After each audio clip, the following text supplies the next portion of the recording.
हसनैया अपनी बेटी को इस दुख में नहीं देखना चाहती जिसे मैं हरा चुकी थी। मैं इस दुख से भी आजादी चाहती हूँ कि मेरी बेटी दुख में। सुहाना से शादी करनी है ना, तो घर क्यों नहीं लेते? मुझे क्यों अजियत में रखा है? जो फैसला कल करना है वो आज क्यों नहीं? अगर वो 6 सालों में नहीं बदला तो आगे क्या बदलेगा? अगर नहीं तो तुम दोनों एक दूसरे को आजाद क्यों नहीं कर देते? ये कौन लोग हैं जो तुम्हारा दिमाग खराब कर रहे हैं? आज़र मेरी बात तो सुने। तुम मेरी बात सुनो। ये सोशल मीडिया पर हजारों के फिल्टर्स लगाकर लाखों रुपए की कैमरे से जो तस्वीरें लेकर लगाई जाती है ना, वो तुम्हें धोखा दे सकती हैं, खूबसूरत नहीं बना सकती।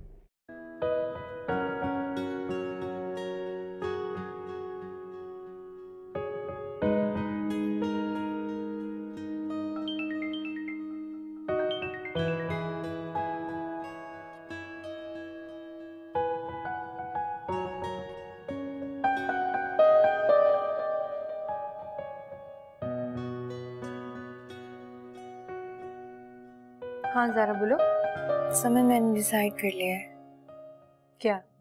मैं मॉडलिंग करूंगी किसी भी हाल में। Wow, really? हाँ, तुम रोहेल से कह देना कि बाबा से आके मिल ले घर पर। आगे मुझे पता है क्या करना है। क्या करना है? रोहेल बाबा से मेरी हक की बात करेगा और मैं उन्हें मना लूंगी। मैं मॉडलिंग करूंगी। Very nice.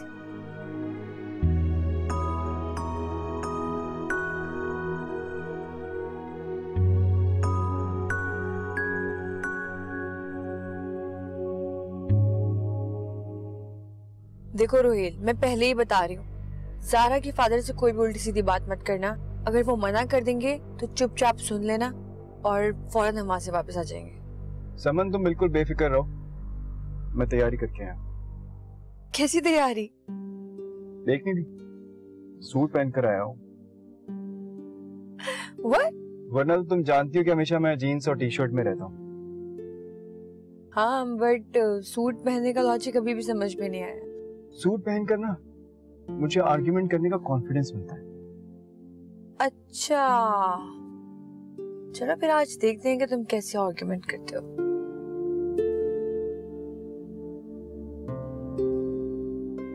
मुझे लगा कि मुझे आपसे आपकी इकलौती बेटी के बारे में बात करनी चाहिए, जो मेरे पास अपने बालों का मसला लेकर आई थी। फिर मुझे पता चला कि वो बाल उसकी जिंदगी की सबसे बड़ी आजमाइश है। वो शायद अपनी जिंदगी अपनी मर्जी से जीना चाहती है, मगर जी नहीं पा रही। आपकी हिमायत उसकी बहुत सारी मुश्किलें आसान कर सकती है। मैडम मुझसे कहा था कि आप मुझसे मिलना चाह रहे हैं, कोई बात कहना चाह रहे, तो मैंने कहा ठीक है आपसे मिल लेते, और मुझे भी कुछ बताना था आपको। असल में आज़र ज़ारा की मॉडलिंग करने पे खुश नहीं है और मैं उसके इस फैसले के साथ खड़ा हूं।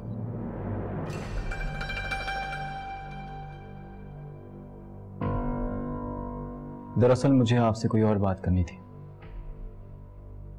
कहिए, मैं सुन रहा हूं।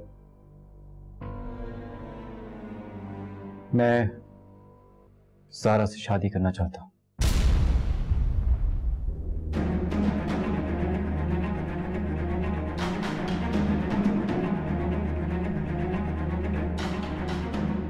इसे कोई बताओ कि शादीशुदा से शादी की बात करना कितना मायूब समझा जाता है।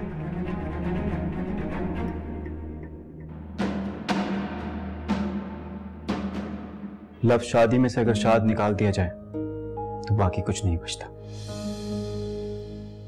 मैं जानता हूं कि ज़ारा किसी की बीवी है और एक बेटी की मां भी, लेकिन अगर वो अपनी सारी जिंदगी इस परेशानी में गुजारेगी कि उसका शौहर उसको पसंद नहीं करता, तो वो जिंदा रहने के बावजूद जिंदगी जिंदा लोगों की तरह नहीं जी पाएगी। ज़ारा बहुत खूबसूरत और ये बात हम सब जानते हैं। ज़ारा को एक एडमायर की जरूरत है,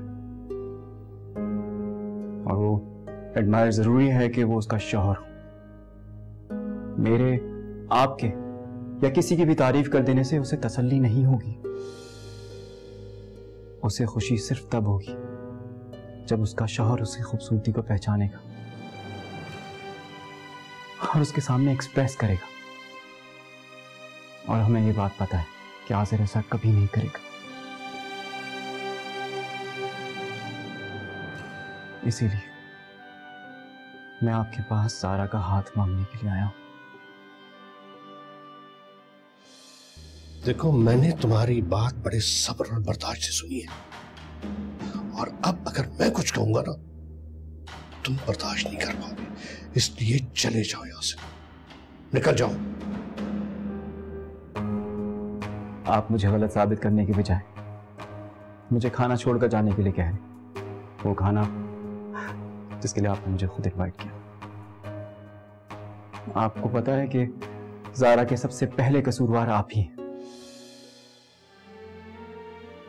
ज़ारा को बचपन से ही इस कॉम्प्लेक्स का शिकार बना दिया था कि उसके बाल उसकी बदनुमाई की वजह है।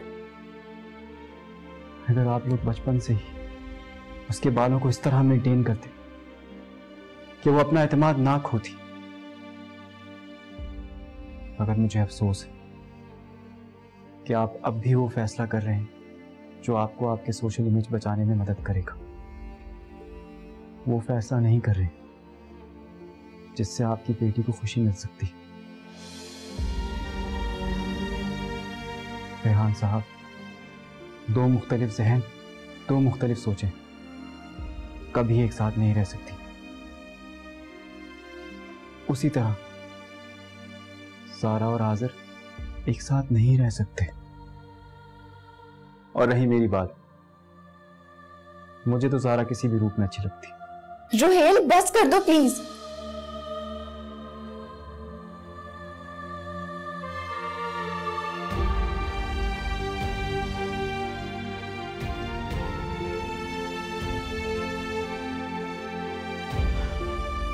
खाना बहुत अच्छा था, thank you.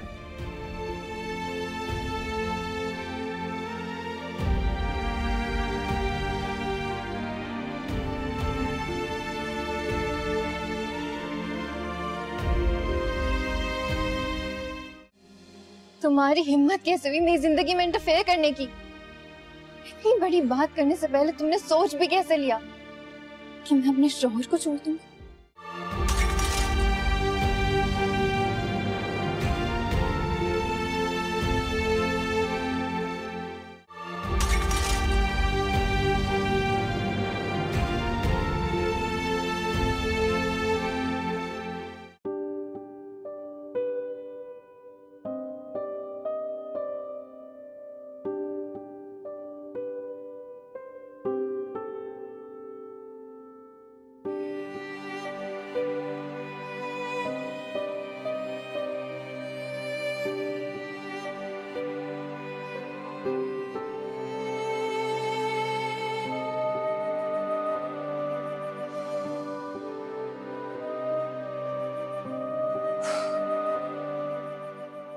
I can't believe it.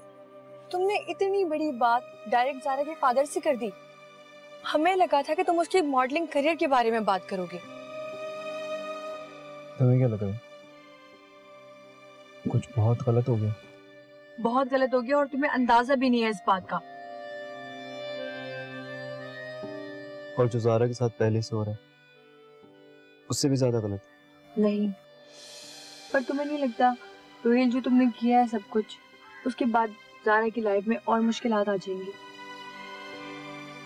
मुझे लगता है कि अगर ज्यादा गलत को थोड़े गलत से सही कर सकते हैं कर देना चाहिए, क्योंकि अगर छोटी मुश्किल से गले मिलकर बड़ी मुश्किल दूर हो सकती है तो मिल लेना चाहिए।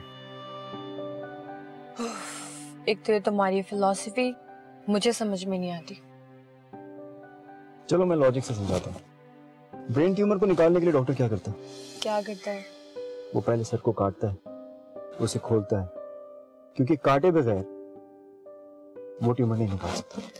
पर वो सर काटने से पहले एनेस्थीसिया भी तो देता है ना? वो एनेस्थीसिया मैंने आज दे दी और ज़ारा को इस बात का तब पता चलेगा जब ये सर्जरी कामयाब हो जाएगी। I don't know and I don't care तुम क्या सोच रहे हो, क्या करने वाले हो, क्या करना चाहते हो, पर अगर तुम ज़ारा को पसंद करते थे या फिर उससे शादी करना चाहते थे तो ये बात पहले तुम्हें मुझे बतानी चाहिए थी। ये बात सच है कि मैं ज़ारा को पसंद करता हूँ, लेकिन जरूरी नहीं कि मेरी उससे शादी भी। अब इस बात का क्या मतलब हुआ? क्योंकि मुमकिन है कि मैं उसे कभी अच्छा ना लगूं।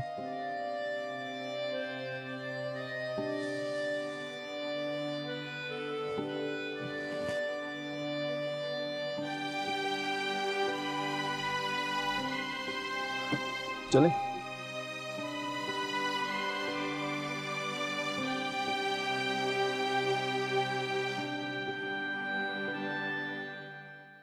आज मुझे यकीन हो गया कि अगर आज़िर तुमसे मुतनफ्फिर है तो वो कोई और वजह नहीं बल्कि वो वजह तुम ही हो। यानी एक ऐसे शख्स को अपनी हिमायत में बोलने के लिए ला खड़ा किया तुमने जो कि तुम्हारा मसला ही नहीं, तुम्हारा घर उजाड़ना चाहता है। पापा मैं नहीं जानती थी कि वो ये बात करने के लिए आएगा। उसने इतनी जुर्रत की कैसे? और वो इसलिए कि उससे जुर्रत दिलाई गई ना। तुम्हारे और तुम्हारे शौहर के दरमियान अगर कोई मसला है तो तुम्हारा बाप अभी जिंदा है उसे हल करने के लिए, और तुम उसे लाकर मेरे सामने खड़ा कर रही हो जो तुम्हारा घर उजाड़ने के लिए तुम्हारे ही जरिए से मुझे कन्विंस करना चाह रहे। पापा मैंने कहा ना वो सिर्फ करियर के बारे में बात करने के लिए आया था और बस बस बस तुम्हारे करियर पर अब बात करने के लिए कुछ बचा है? नो, तुमने अपना स्टांस खुद जमीन बोस कर दिया है। बल्कि अब तो मुझे आज़र के साथ हमदर्दी होने लगी है कि वो सही कह रहा है कि वो एक मेंटली इल बीवी के साथ जिंदगी बसर कर रहा है। जैसे आपने एक मेंटली डिसेबल के साथ जिंदगी गुजारी, जैसे आपको इन बालों की वजह से मैं बदसूरत नजर आती थी। मुझे अगर इसकी तरबियत की फिक्र ना होती ना तो मैं तुम जैसी बदसूरत और पागल औरत से जान छुड़ा चुका था। काश मैं भी ज़ारा की खातिर आपके साथ अपनी जिंदगी तबाह न करती। मैं तो खुद नहीं चाहता था कि इसकी तबीयत तुम्हारे हाथों हो। इसने सिर्फ तुमसे तुम्हारे बाल ही इनहेरिट नहीं किए हैं बल्कि तुम्हारी सोच भी इसमें मुंतकिल हो गई है, और मैं कभी तुम्हें इस चीज के लिए माफ नहीं करूंगा, समझी?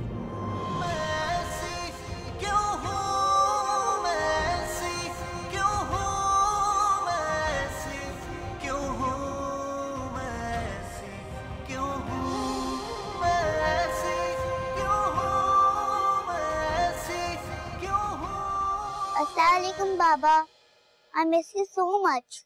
I miss you too बेटा। No, you don't. आप मुझे इतने दिन से फोन नहीं कर रहे थे। वो बिजी था जरा। Baba, you know what? Mama was missing you. She was crying.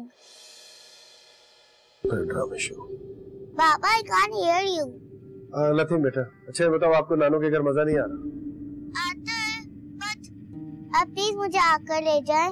बेटा देखो अभी वेकेशन है, आपको नाना नानी के घर रुकना चाहिए, कुछ टाइम उनके साथ भी गुजारना चाहिए ना। यस बाबा। Good girl. बाबा मैं आपकी मम्मा से बात कराऊं?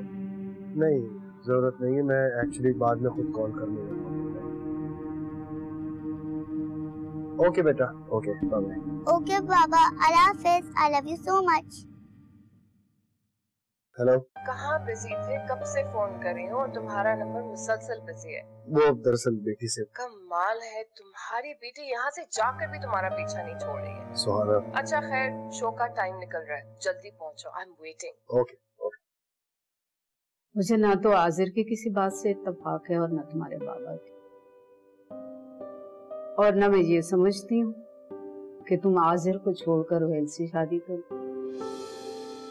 मुझे तो बेटा सिर्फ और सिर्फ तुम्हारी खुशी अजीज है, वो फिर आज़िर के साथ हो या रहेल के साथ। रोहिल ने बिल्कुल ठीक कहा कि हमने बचपन में तुम्हें बालों से डरना सिखाया, उनकी बदसूरती से डरना सिखाया। तुम्हारे बाबा की तरह मुझे भी रोहिल की बहुत सारी बातें बुरी लगी, लेकिन उसकी कोई बात मुझे गलत नहीं लगी। आजिर की नेचर और उसकी हठधर्मी को देखते हुए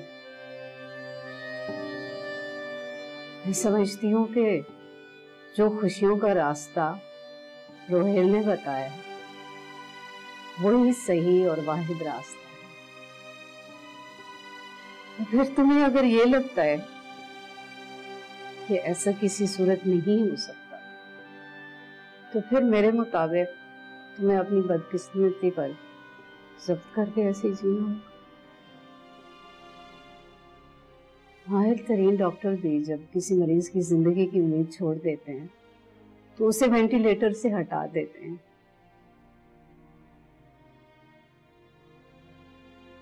इससे तुम्हारे दुख तो जरूर कम हो जाएंगे।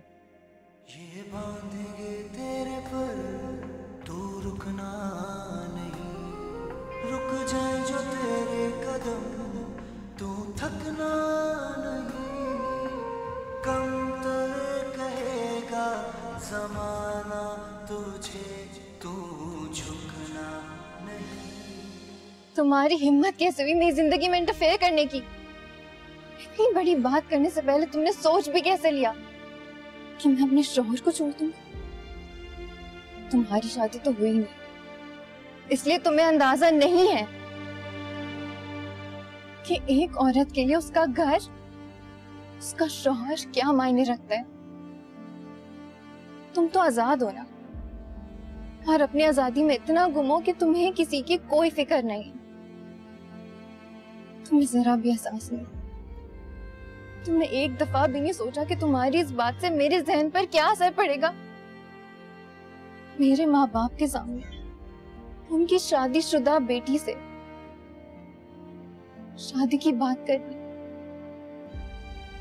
तुम्हें बिल्कुल शर्म नहीं आई ना? तुम्हारे लिए बहुत छोटी बात होगी, लेकिन हमारे लिए बहुत बड़ी बात है। इसलिए प्लीज आइंदा हमसे कांटेक्ट मत कर। I am sorry. नहीं, आई एम रियली सॉरी। मुझे नहीं पता था कि एक औरत अपने शौहर से हमेशा इस बात पे तो लड़ सकती है कि वो उसके साथ खुश नहीं, लेकिन उसे छोड़ नहीं सकती।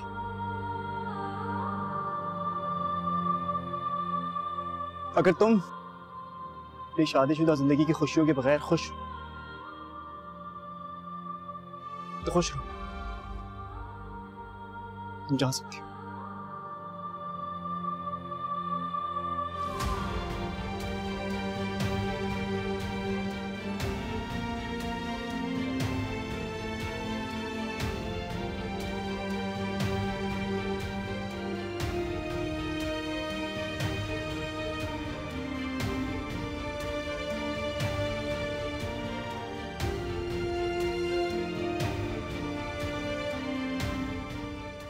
जब वो राजी नहीं था तो तुम मॉडलिंग करना चाहती थी, अब जब वो मान गया है तो तुम इनकार कर रही हो। अब इससे तुम उसको सच्चा साबित करना चाह रही हो, या फिर तुम्हारे साथ कोई साइकोलॉजिकल प्रॉब्लम है?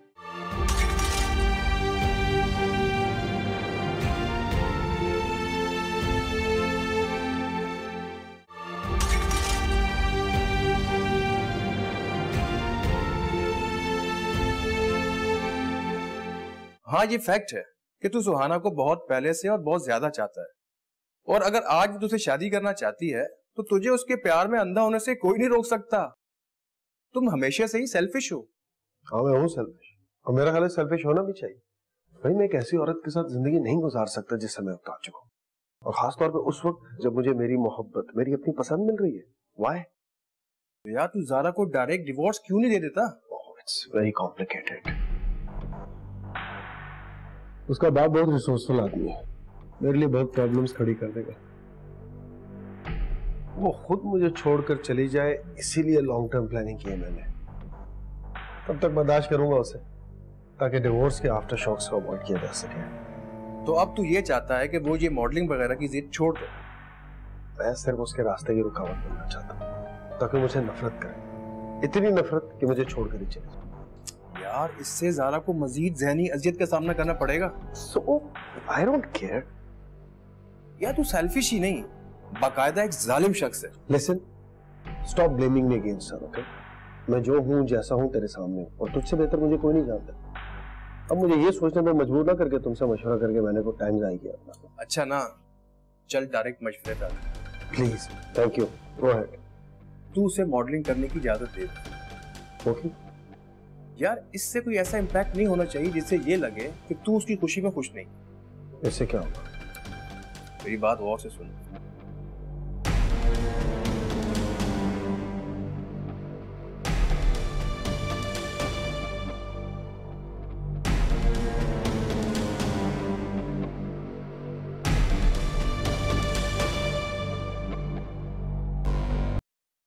असल में बात तो यही है ना, मैं इसीलिए तो आया हूँ तुम्हारे पास कि मुझे नहीं समझ आ रहा कि ज़ारा का स्टांस क्या है। वो करियर बनाना चाहती है, अपने बालों की वजह से परेशान है, क्या मसला है उसके साथ?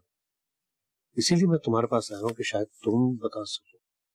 उसका मसला ये है कि वो मुझे डिस्टर्ब करने का कोई भी मौका हाथ से नहीं जाने देती।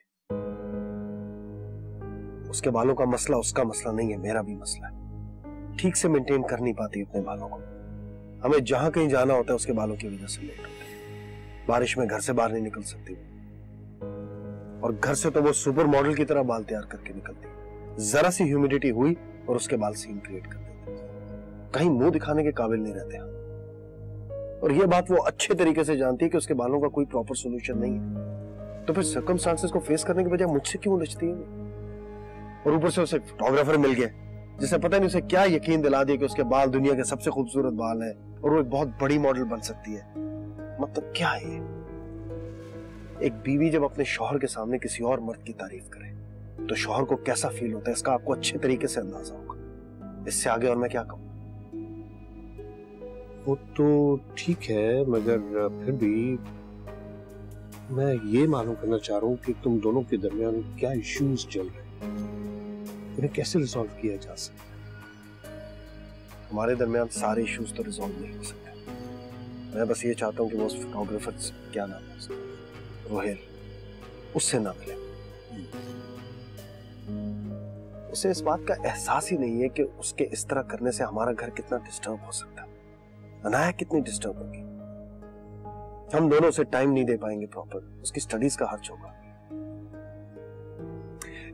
इस सब के बावजूद मैं उसकी जिद मानने के लिए तैयार हूं।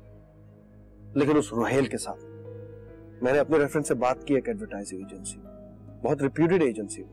अगर उन्होंने इसे सेलेक्ट कर लिया तो ठीक है, करे अपना शौक पूरा। मैं उसके रास्ते में रुकावट नहीं करूंगा, but not with that guy. ठीक है। बस मैंने सोच लिया है, ना ही मुझे मॉडलिंग करनी है और ना ही कोई करियर बनाना है। मैं जिस हाल में हूँ, जिस हाल में आप लोग मुझे देखना चाहते हैं, मैं उसी हाल में खुश हूँ। जरा तुम ना मुझे गुस्सा दिला रही हो। पापा प्लीज, मैंने सोच लिया है, मैं वही करूंगी जिसमें आज़िर खुश रहता है। मुझे दुख देकर, जहनी अजियत देकर, तकलीफ देकर खुश होते हैं वो मुझे इस बात का एहसास दिलाते हैं कि मैं उनकी बीवी बनने के लायक नहीं हूँ, और इसीलिए वो दूसरी शादी के लिए सारी प्लानिंग कर रहे हैं, और जिसमें वो कामयाब भी हो रहे हैं। मुझे पता है आप मेरा साथ नहीं देंगे, आप उसी की हिमायत करेंगे, इसलिए मैंने भी फैसला कर लिया है कि मैं उसके इस प्लान में उसी का साथ दूंगी। बेटा ऐसा कुछ भी नहीं है जैसा कि तुम सोच रही हो, लेकिन अगर तुम्हारा यही रवैया रहा तो फिर वो दूसरी शादी कर लेगा और हम फिर कुछ भी नहीं कर सकते। पापा आपने उससे पूछा है कि सुहाना है कौन? देखो मैं इतना बेवकूफ नहीं हूँ जो तुम्हारी तरह बिला वजह किसी पे इल्जाम लगाता रहूं, जिस तरह तुम अपनी कम अकली की वजह से लगा रही हो। तो उसने कौन सी अकल वाली बात की? उसने रोहेल का नाम लेकर मुझ पे इल्जाम लगाया और आप इस बात पर यकीन करके आ गए। देखो रोहेल मुझे खुद अपनी जबान से तुम्हारे और अपने बारे में बता कर गया है। शुक्र करो कि आज़र को नहीं पता कि तुम दोनों के इरादे क्या है, तो इसका मतलब है कि आपको ऐसा लगता है कि मैं रुहेल को पसंद करती हूँ और इसी वजह से मैं आज़र को छोड़ना चाहती हूँ। देखो, तुम आज़र को जरूर बेवकूफ बना सकती हो, मगर मुझे नहीं। मैं बाप हूं तुम्हारा, बल्कि मुझे तो आज़र को दाद देनी होगी कि वो तुम्हें किस तरह से बर्दाश्त करे। देखो, जब वो राजी नहीं था तो तुम मॉडलिंग करना चाहती थी, तुम अपना करियर बनाना चाहती थी, अपनी शनाख्त बनाना चाहती थी। अब जब वो मान गया है तो तुम इनकार कर रही हो। अब इससे तुम उसको सच्चा साबित करना चाह रही हो, या फिर तुम्हारे साथ कोई साइकोलॉजिकल प्रॉब्लम है?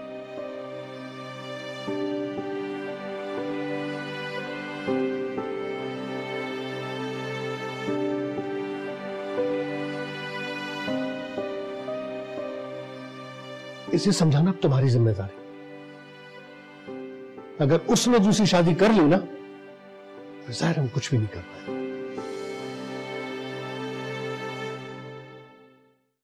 क्यों इतना इंटरेस्ट ले रहे हो तुम मुझ में? वजह मैं तुम्हें बता चुका हूं। तुम्हें पसंद करता हूं और तुमसे शादी करना चाहता हूं। खबरदार, आइंदा जो तुमने ऐसी बात की।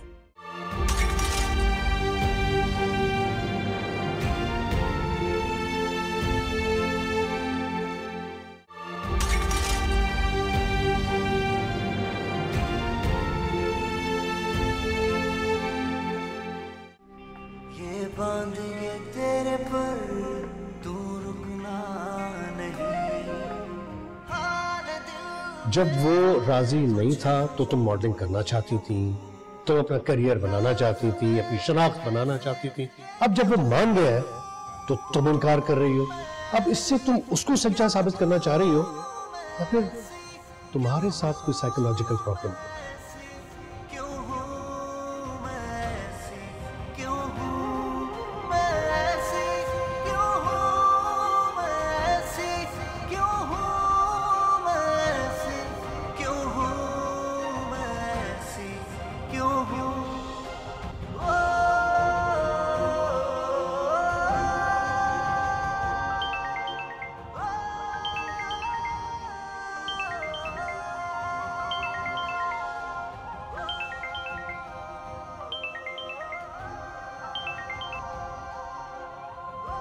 मुझे तुमसे कोई बात नहीं करनी है रुहेल।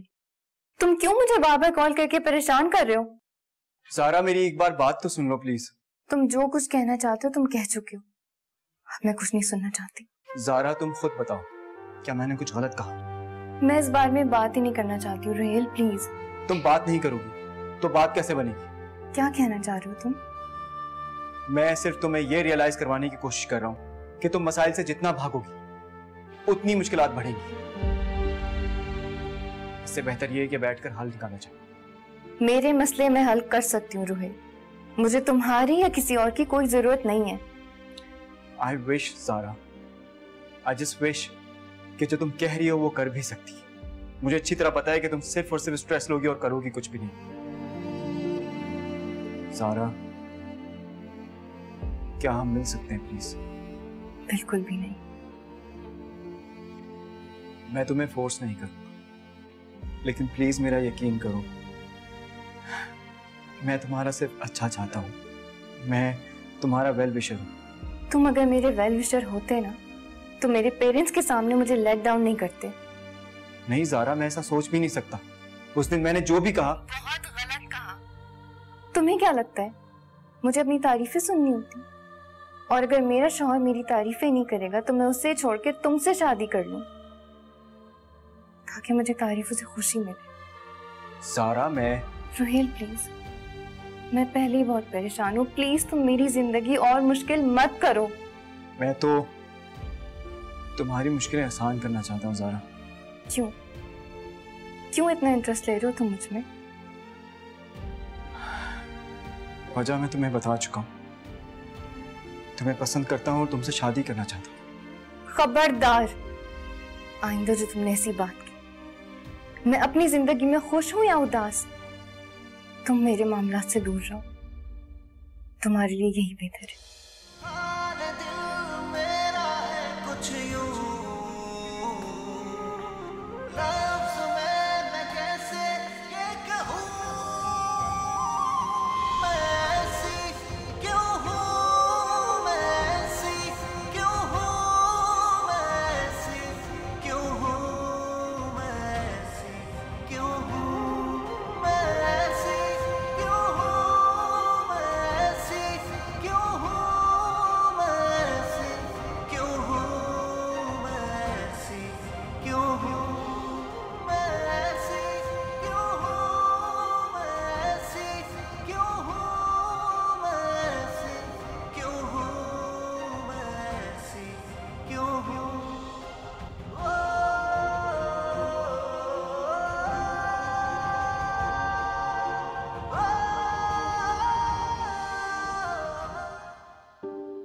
अनाया, आप सोई नहीं?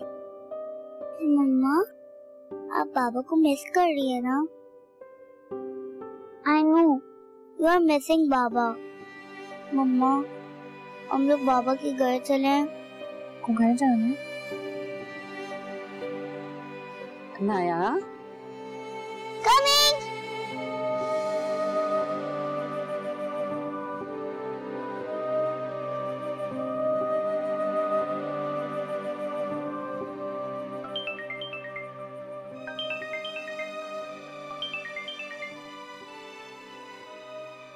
हेलो। कैसी हो? बदसूरत। लिसन ज़ारा, मुझे एहसास है मैं शायद कुछ ज्यादा ही बोल गया। I am sorry. मैं समझ सकता हूँ अगर तुम्हें किस्मत आजमानी है तो ट्राई करने में कोई हर्ज नहीं है। तुम सुन रही हो ना? हाँ। तुम्हें किसी से मिलवाना है, कल ऑफिस आ जाना। ओके। Okay, see you.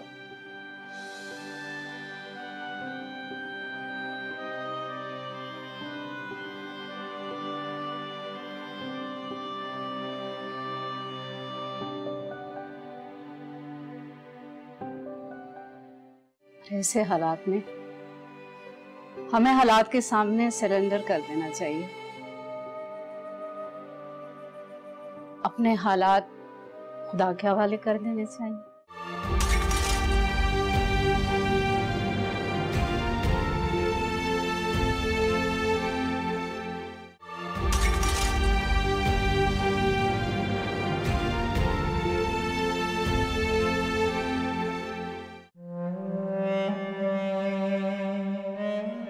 नाया। जी नानू। ये नानू की जान, यहाँ क्यों बैठी हो? भूख लगी अनाया को? अच्छा तो फिर आप अंदर जाकर टीवी देखो। क्या टीवी भी नहीं देखना, भूख भी नहीं लगी? तबीयत ठीक है अनाया की? मैं ठीक हूँ नानू। तो ऐसे खामोश क्यों बैठी हो? मम्मा रो क्यों रही थी? मम्मा को किसने डांटा है? अरे मामा को कोई क्यों डांटेगा? जो भी मामा को डांटेगा ना, मैं उसकी पिटाई कर दूंगी। आप बाबा की क्या पिटाई लगाएंगे? पापा डांटते हैं मामा को? बाबा मम्मा पर बहुत शाउट करते हैं। मैं बहुत डरती हूँ। नहीं, नाया बहुत अच्छा बच्चा है, डर क्यों लगता है? अच्छा नाया, हम कल शॉपिंग पे जाएंगे, ठीक है? और बहुत सारे टॉयज खरीदेंगे। सच में नानू? सच में। आई लव यू नानू। लव यू टू मेरा बेबी। अच्छा वो शॉपिंग पे तो हम जाएंगे, अभी कुछ खाना चाहिए ना? आइसक्रीम। आइसक्रीम, गुड आइडिया, लेकर आ।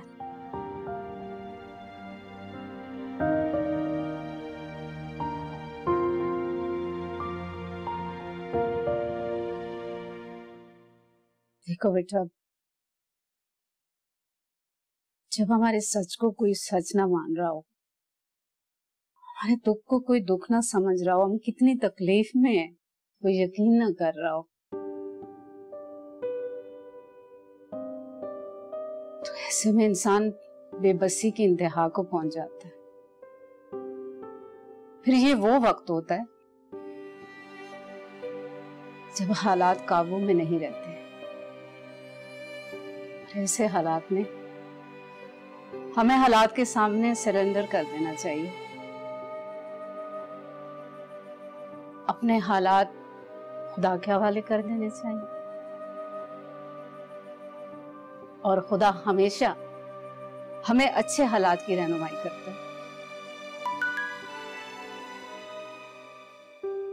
किसका मैसेज है देखो जरा, सुनो। मुझे पता नहीं क्यों लगा कि इस वक्त तुमसे ये बात बोलना बहुत जरूरी है। ज़ारा जिंदगी एक गाड़ी की पावर स्टीयरिंग की तरह भी होती है।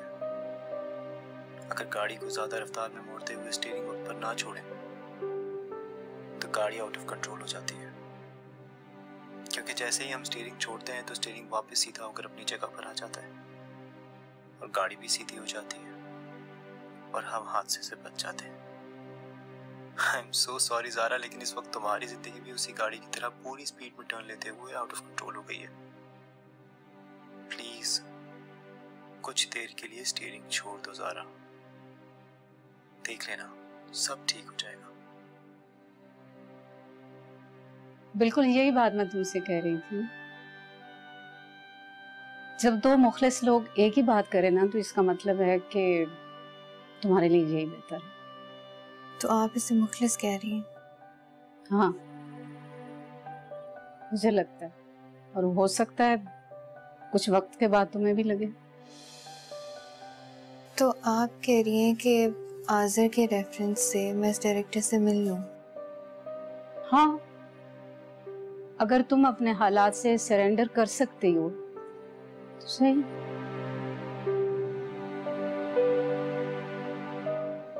Oh my God! What is this? I'm sorry. ये और मॉडलिंग, ये क्या मजाक हो रहा है यार? मुझे इसलिए बुलाया गया था यहाँ पे। अब आप प्लीज अपनी बकवास बंद करें। ज़ारा! ऐसी मेंटली डिसेबल्ड औरत के साथ कोई कैसे गुजारा कर सकता है? मुझे इसकी बिल्कुल जरूरत नहीं। मैं छोड़ती हूँ इसे और मैं अपनी बेटी को यहाँ से लेकर जा रही हूँ।